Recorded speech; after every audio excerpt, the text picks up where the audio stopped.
Good evening. We'll start with the pledge, please.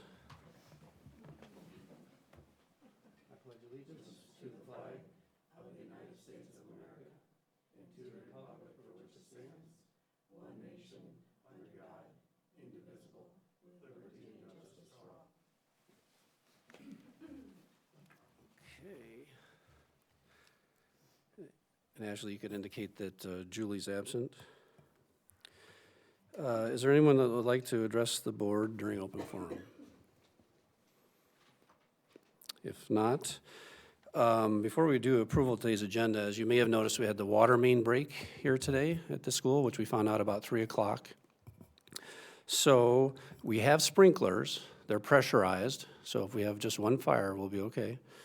So we're allowed to be in the building, but there are no restrooms. And we contacted legal and thought about changing the venue, but given the short notice, we didn't think that was wise. So what I'm gonna propose in the absence of restrooms at a public meeting, in the absence of running water, is that we shorten the agenda to items that we think we have to do tonight, and then do the rest when we can do those. So I would suggest, before we approve today's agenda, that we remove board reports, item 6, and the review of the thought exchange data, and move those to the next meeting. Some of the other things we just have to get done, so that's my rationale for that. I'll move approval. Is there a second? I'll second. Any discussion? All in favor, aye? Aye. Anyone opposed? Okay. Item 5, consent items.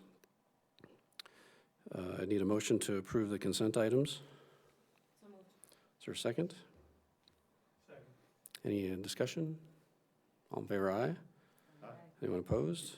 Motion carries. All right, so we'll skip over reports. We'll go on to number 7, effective and efficient operations, the naming of the Albert Lee High School Gymnasium. I'm listed as the presenter. As you may remember, last meeting, we had a presentation about the gymnasium and the naming, and the recommendation was to come back here for some action. So I think we can have a discussion and then a motion if that's where we end up, and a vote. And thank you for coming back, especially icy conditions out front, and then here for question answering if there are any from the board. So is there any questions or comments? Okay, Bill has a few.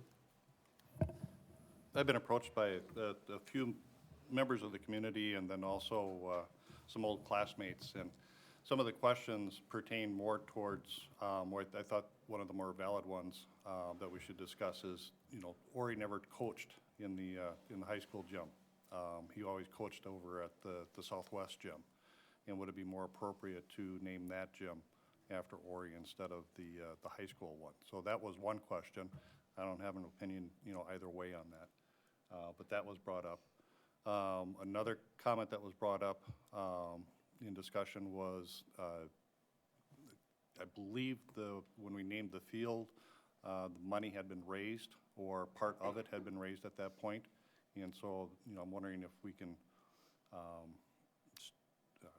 indicate interest in the program, but see what type of money can be raised to support it. So those would be the primary 2 things that came up. Okay. Other comments or questions from the board? The only one of those, I didn't hear about the naming of particular gym, but I did have questions about the policy which says there's supposed to be a substantial, I think I mentioned that last time, and as far as equity with the Gustafson naming and the money being raised ahead of time, and then what happens for the next thing that we want to name if there's no money that comes with it. And I know we talked about that last time. I thought there was some discussion about reaching out to teammates, classmates, and I don't know what's come of that, if anything, or that's the only comments I've heard from the public. Max, you have comments, or? Figure out how to run this thing. Yes, I have contacted former players, students that have gone to the school in regards to raising funds to come up with whatever the significant amount is that the policy is looking for. And a half a dozen, I would say 5 to 6, a half a dozen people said they would like to contribute. They want to know if it's going to go through first, is how they kind of put it to me, which kind of puts us in a spot, so to speak. So when we talk about significant funds, there is monetary dollars available to take care, again, of all the signage. One thing that Jim and I have talked about is this is going to be sustainable. And we would like to be able to offer scholarships this spring in Ori's name. And I can see at least, if we take $1,000 easy, if we divide it by 2, so we have 2 $500 scholarships, or is it one $1,000 scholarship? And work with the Jurdley family and what the criteria might be.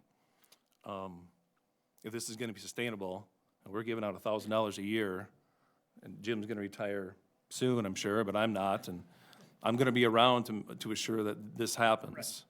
So if I get to retire at the rule of 90, which means I'm teaching to 90, then we've raised quite a significant amount of money to give back to our students. So unfortunately, the policy is vague in the dollar amount, and that's the hard part for us. I can tell you our intentions are good, and our intentions are real. And if Ori were still alive today, he would do anything in his power to help students. And I truly, truly believe that. If you walk the halls while he was there, substitute teaching even, you would see the outreach he had with students. And that would be his contribution. And so that's what we're trying to bring that. We want to honor the students through Ori's memory. I'm not sure if that answers a lot of questions. The idea of naming the gymnasium is directed toward the high school, Ori's name at the high school. Bill, you had one more too, I can't remember. Did I answer those? Okay, all right. About the naming of the other gym, is that just not an option, or not what you were looking or thinking of initially? And I think that's, not to say they're not significant games played at Southwest, because when you talk about younger kids and youth, they play ball games there, but we're talking on the scale of the high school kids, we're talking 8th through 11th graders seeing that floor on a daily basis, whether it's in Fayette, whether they're walking across and looking down through the windows by the concession stand. That's a big deal. I think that's a pretty big deal. And some people might be upset when I say the auditorium's not at the old high school anymore, is not there. Cap Edmonds Auditorium. So I firmly believe that the high school gym is the absolute right spot for it. Right. Ori worked, a number of years at the new high school. No, he did not coach any games, but he certainly reffed a number of games, youth, those type of things. And our intention was Albert Lee High School gym, not Southwest. And I don't want to, as Max said, there are many significant things that happen at Southwest, but it's the high school that we would like. Other comments, Dave, do you have any thoughts? Or? Is there a specific significance to having it done now? I mean, I know the fundraising efforts, and I only bring that up because of is it something that we do that it's probably more than a distinct possibility, but hey, alumni, this is something that maybe we can all band together and do now. That's the only reason. That was my only question. Yeah, I know, I totally understand you. And when Ori passed away, it was almost 3 years ago already, I know there's a group of people that wanted to get this done immediately right after he passed away. And I know some people contacted the school board members. Not a lot of momentum was behind. I would say, I shouldn't say that. There was a ton of momentum behind it, not a lot of organization. And to be honest with you, I'll be 100% honest with you, if it weren't for this man right here, we wouldn't be sitting here right now. The love that Jim had for Ori and myself included, along with many others, this is why we're here today, because there's lots of people out there that have approached us since late last spring probably, and over the summer, try to gain momentum for this. And the whole idea, Dave, I think you're absolutely correct. I think there's more alumni out there that know about this than we actually recognize right now or know. And I think we'll find that if this does come to happen tonight, that we'll be armed and ready to make something really awesome happen, I really do. Jill, do you have comments or questions? Linda? Anybody else? Bill? You know, another avenue you can take a look at from a fundraising standpoint is, you know, you've got the physical changes that you want to make to the auditorium. You know, that's one part of your fundraising. The other part. Gymnasium. Okay. The other part would be, you know, the scholarship side. And, you know, we have a good example in Leroy Moss's scholarship. That's, you know, that's a large scholarship program. You know, it's well followed. You know, and there's nothing named in Leroy's name. So I think from a fundraising standpoint, you could probably push that perspective and see what type you know, how much money you can actually get raised, and then come back to us and say, here's what we have raised at this particular point in time. Part of this will then also end up going towards the physical changes that'll happen. That might be another option.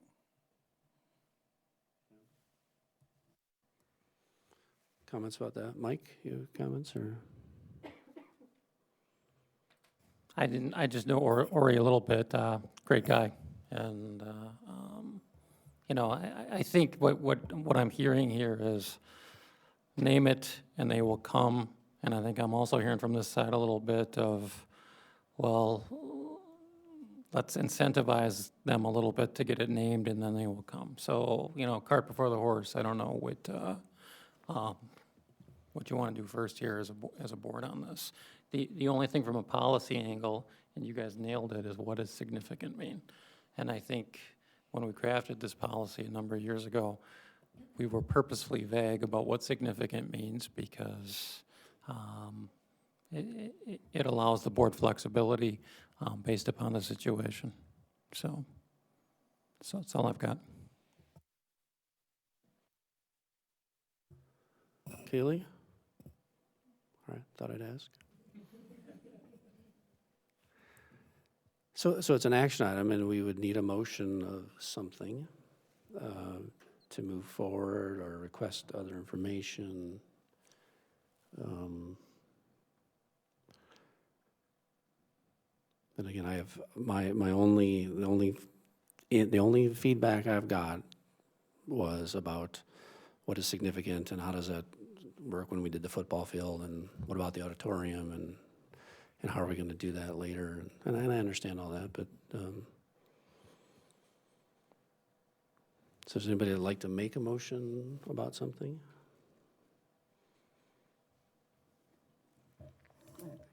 I make a motion to name the Albert Lee High School Gymnasium the Ori Durley Gymnasium. Okay, is there a second? I'll second it. Okay. Any other discussion? I guess I'm concerned about the precedent. Again, I mean, I don't know if we need to put that, if we need to define significant first or not. I have no problem naming it after Ori. He's a great guy. Stop by the office all the time to say hi. I'm just wondering, I mean, when we come to the track, and I mean, we probably won't, you know, do a wrestling room. We can do the cross-country course. I mean, but I'm just thinking of different things, you know.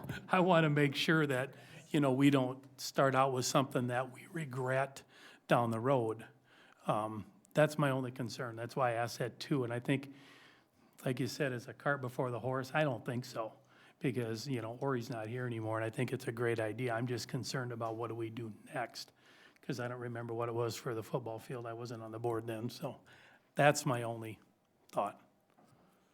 The football field, as I remember, was 50,000, but that was directed, I think, solely at the facilities, if I remember, and not into scholarship. Isn't that? I think that's my memory of that. Was that raised prior or after approval?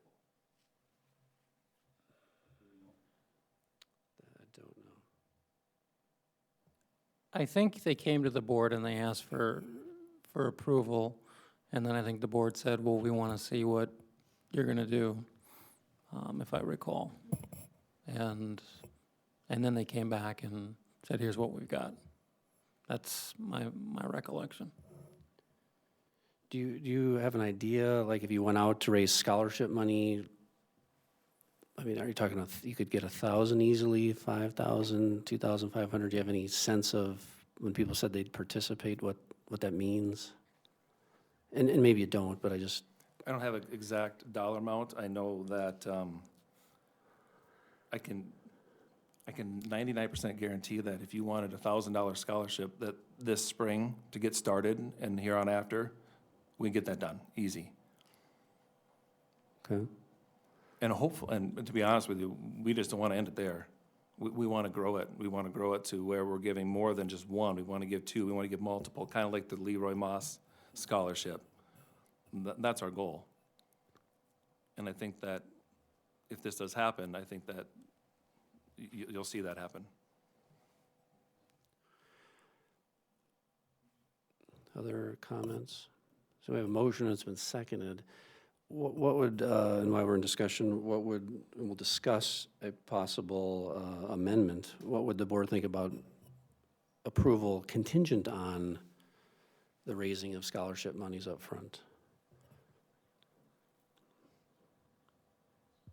So then it kind of equals it out. I mean, we'd like to support it, but we'd like to see that part of the policy fulfilled.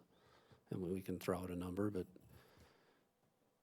Dave, what would that do, your thoughts? Yeah, I mean, anything to pin it down, I would like better. I mean, I'm sitting here at the back of my mind going, we need a little of both. I mean, there's no doubt. And I'm thinking, well, do we turn around and we say that, sounds funny, the north wall, you know, in preparation for naming the gymnasium after Ori, to give people that sense that, like Mark said, maybe that's a simple contingency, that when we do get to this point, it's a good goal. We get there, if we get there 2/3 of the way, and yeah, I mean, I feel better about it because I don't want to be in a situation or somebody else in a situation in 5 years naming something else, and then we go, well, we did that on, you know, the scholarship. No, it's been significant since, and we bring in another $40,000 since, and it's obvious, but I'm just wondering if that contingency doesn't make it a bogey number to give us something to work toward. And, you know, I'm not saying $50,000 or $100,000, I'm just, because I really think it's a great idea. I got no problem with that, I just want to make sure that the precedent isn't something that can't be tackled down the road. That'd be my only thought. And you had mentioned, and correct me if I'm wrong, about the tournament's a fundraiser to fund the scholarship, right? Correct. Yes, absolutely. Working with the boys and girls basketball boosters, having a basketball day in Albert Lee would be on a Saturday where we host probably starting at 8 o'clock, 8, 9, 10, 11, 12. We're getting, ultimately it'd be great to have Austin's fourth grade, Austin's fifth grade. We play those teams up until that night, then we play our 8th, 9th, 10th, and varsity games at the same time. So we're talking concessions, we're talking you know, sharing gate receipts and things like that. All that money funds that scholarship as well, and we want to make that a continuing thing too, provided all by volunteers. Okay.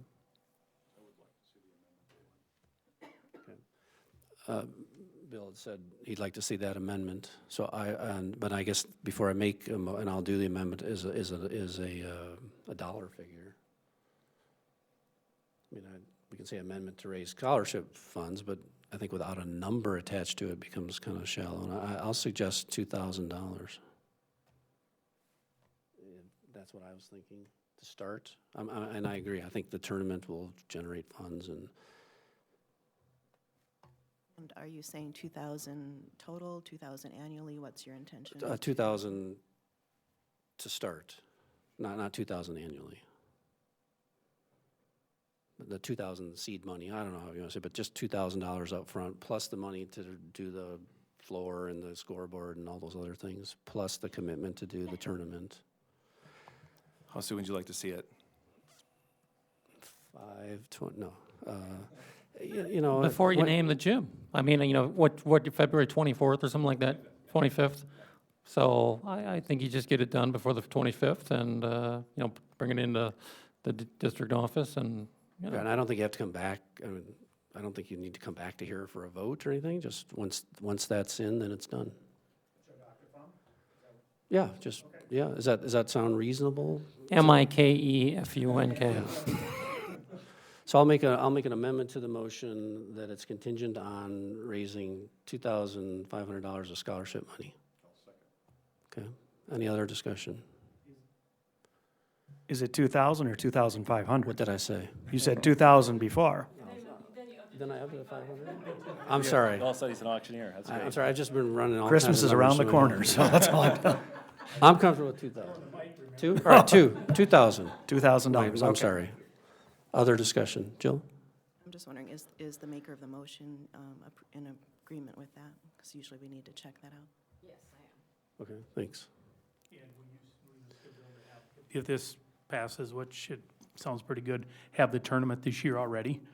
Is that too late? Probably. Yeah, I think that's Yeah. too late in talking with Afton. And then the youth tournaments have already been drawn up. Those normally happen in, springtime. So the gentleman from the girls' basketball boosters, who we've already talked to, has contacted the Austin youth director. And we just need to make sure we get a date with the varsity schedule that works.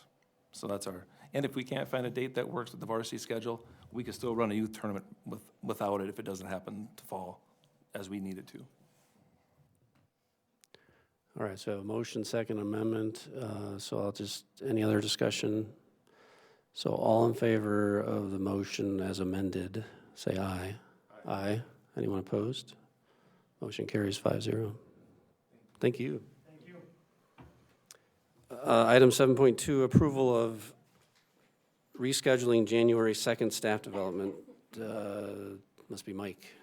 So, about 3 weeks ago, the ALEA leadership came to Jim Quorum and met with him and said that they just become aware that the Owatonna School District had school scheduled for January 2nd, and that they had to move their date of school because January 2nd is the recognized federal holiday for the new year.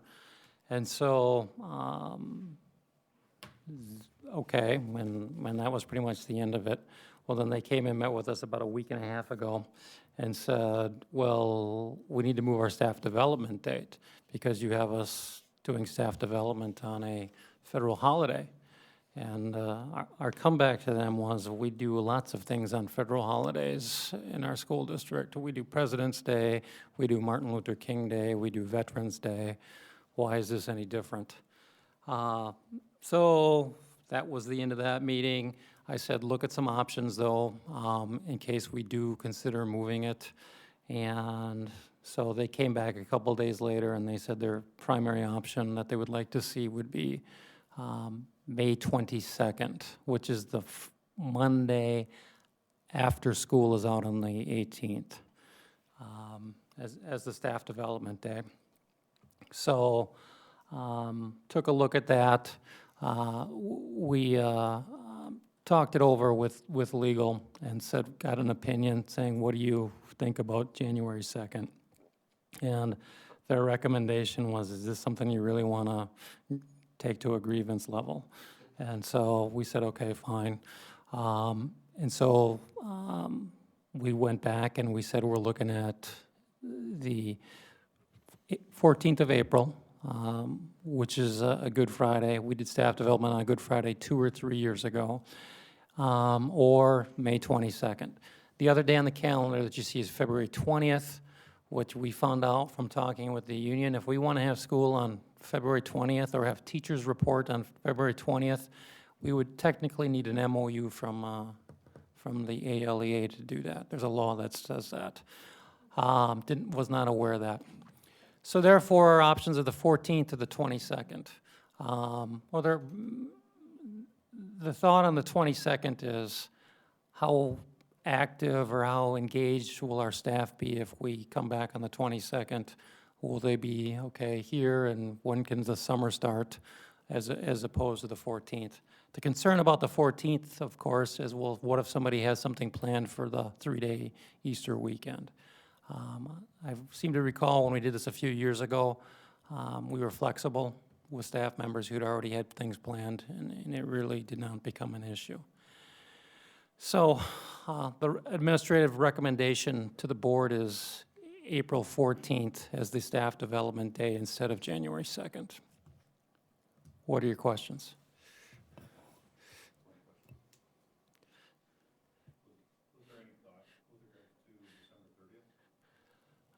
December 30th is an option, or anything the week of the 26th to the 30th.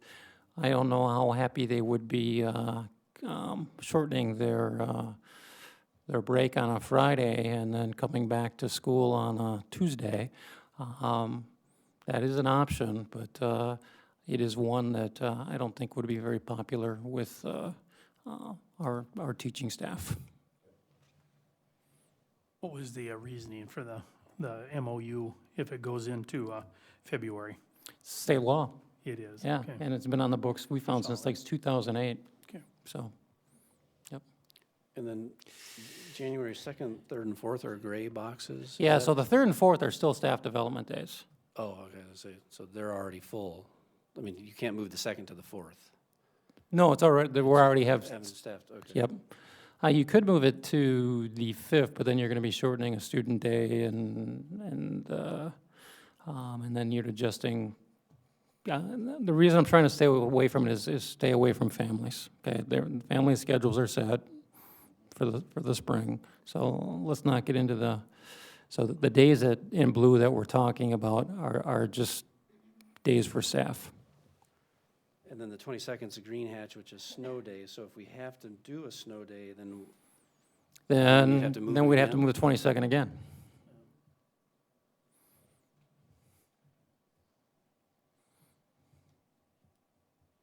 other questions for Mike, or? I have a question. So as regarding the state statute then, as far as the New Year holiday, no public business can be conducted on that Correct. day. Yep. And then the other one does give provision for Martin Luther King, Lincoln, Washington birthday, if there is an MOU. So really, according to the law, we cannot have any public business happening on the 2nd of January. According to your interpretation of it, correct, okay? But the other piece is, we have it often on well, every year pretty much on Veterans Day, and we do the same thing on Columbus Day, which are federal holidays. So it's kind of, I don't know, it's not sure but we are not going to have school on February. My recommendation is not to have school on January 2nd, or for staff. So, and just to be clear again, I'm speaking of Minnesota Statute 120A.42, conduct of school on certain holidays. So it does give provision for certain holidays, but I don't see New Year's Day listed here, so it must be looked at in a different way.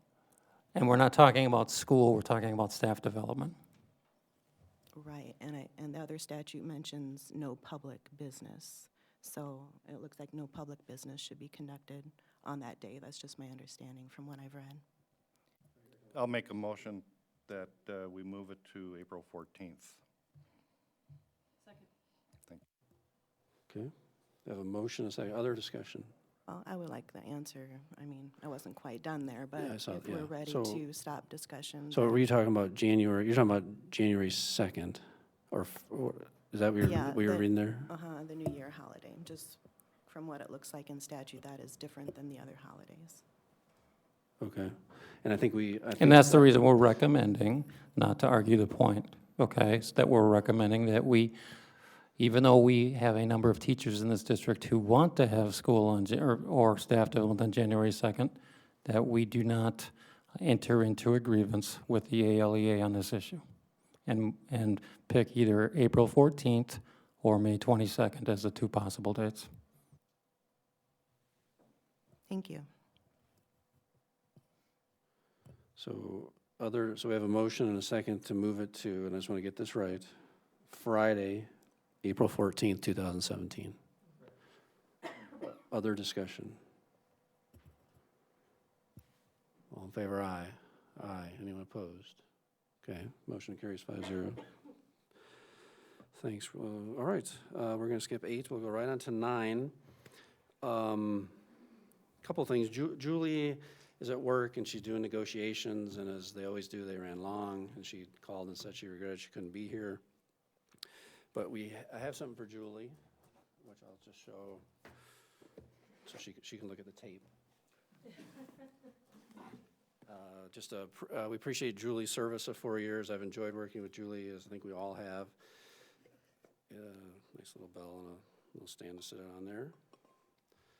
And it says, Julie Johnson, Albert Lee Area School remembers 4 years of dedicated service. So Julie was vice chair with me for a couple of years, and we worked closely together on a couple of HR issues, and I've always appreciated her opinion. We don't always have the same opinion, but she's always respectful and called and asked questions, and I just really enjoyed working with her, and we'll miss her service on the board.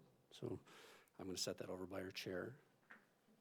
I'll make sure I get that to her. And she really regretted that she couldn't be here. And then we'll move on to Linda. This is, Linda was with the board for 8 years, which is quite an accomplishment in and of itself. And she was the director in 2009. She was the clerk for 2015 and 16. She was the treasurer in 2010. She was the vice chair in 2011 and the chair in 2012, 13, and 14. So very, very involved. And as you know, a couple things are about Linda. She was the chair during the calendar issue, and it affected all of us, but it was certainly pressure and stress for all of us, and it was just a trying time, and we appreciate your leadership during that. And then you've been so involved in the Teacher of the Year programs, and they've just been wonderful. I know you've been heavily involved in that. And then I've appreciated, not only as the chair, but as a director as well, if there was something that we needed a school board member to go to that one of us couldn't make, even though we were supposed to be the one going, you would always volunteer. I mean, I can't remember a time you said no. So, and it's just time away from John and the family, and I think that goes unnoticed in public service. So, I greatly appreciate that. You're on the facilities committee, the budget committee, just so many meetings that you went to. We appreciate your dedication to the students. So,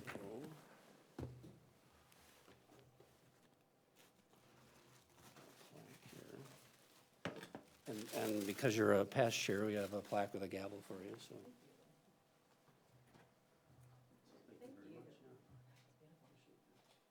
Can I say something? Yes, please do. Thanks a bunch. That was awfully kind, Mark. That's such kind words. And I have written this down because I don't want to forget anyone or miss anything. So forgive me that I'm going to read this. Let me get you on camera here. I got to turn. Oh, thanks. Thanks. So anyway, I'm going to read this. So it seems like yesterday when I was elected to the Albert Lee School Board. For 8 years, I've worked closely with the board members, administration, and the staff to do what's best for students of our district. Saying goodbye to these committed people will not be easy. I consider myself fortunate to have given the opportunity to witness their passion for education. As I was thinking about how to say goodbye tonight, I wondered if I should talk about the many positive board accomplishments, the changes, successes during my tenure. Should I even mention the negative cloud that has been shadowing our once productive board? I decided not to dwell on the negativity. I would like to say thank you to the community who elected me to the school board for 2 years. Thank you to all the staff who continue to work tirelessly day in and day out to do what's best for our students. I'd like to give a great thanks to the former board members who helped mold me into the public servant who I am. Dave, Mark, and Bill, thank you for your guidance and your words of wisdom. Jim isn't here, but Jim and Lori, thank you for hiring the best people, for being great stewards of our taxpayers, and your hard work and dedication. Dr. Funk, I believe in your mission, and I know you always do what's best. You have a strategic plan and a vision to achieve that goal. It's been a pleasure and honor working with you as our superintendent, even though I didn't vote for you. Lastly, thank you to my family for supporting me. It takes a lot of time and energy, as we said, preparing and attending meetings. As a mother, sometimes I feel my family was neglected, but now I can spend more time doing my favorite things in life, traveling, reading, spending family time, and especially with my 2 grandsons, Jude and Bodie. Serving on the school board is like a relay race. Not that I'm a runner, not that I race, but I had a great run, and now it's time to pass the baton to the next board members. Thank you. Thanks, Linda. And then Bill, this is Bill's 16th year, 16, which is really an accomplishment. And I've been here for 6 years, so I know when you started, the amount of time the board took at that time, because there was committee meetings that you went to, the 2 board meetings a day, you know, so just a tremendous amount of time that you've invested into the students here over 16 years. And I'm going to go over some of your list of accomplishments. The first of which is a nearly perfect attendance record. Nearly perfect over 16 years, which is phenomenal in of itself. You were director in 2001, 12, and 16, the clerk in 2002, the treasurer in 2002, 2008, 2013, 2014, the vice chair in 2003, 2004, 2005, 2006, 2007, and 2015, and the chair in 2009, 2010, and 2011. Not only have you involved at this level, but at the state level on the MSBIT Board of Trustees. You began back in 2007, and you actually have a term that goes beyond your last day here. You've been the chair of the MSBA Insurance Trust, and you were reelected to that. And then I remember in the 2014 school board convention, there was a recognition luncheon, and you were one of the honorees for 600-plus hours of continuing education as a board member. 600 hours. Not to mention, very similar to Linda, the multiple off-site, off-hours meetings that you attended on our behalf. And again, time away from Pam and the family. And so, to me, the 16 years is, having done it for just 6, is an accomplishment. You're always prepared. You always take meticulous notes. You always have the right thing to say. You're calm, and I've enjoyed, you know, tremendously learning from you, working with you, working for you, and truly I'm going to miss you, as I think the administration and the students are, for all the behind-the-scenes things that you did that hopefully we can let out tonight and give you credit for. And it's just been a fabulous run for you, and I'm just proud to know you. So thanks. And likewise, I have a plaque with a gavel for you as well. Anything you want to say? Or? I didn't prepare anything.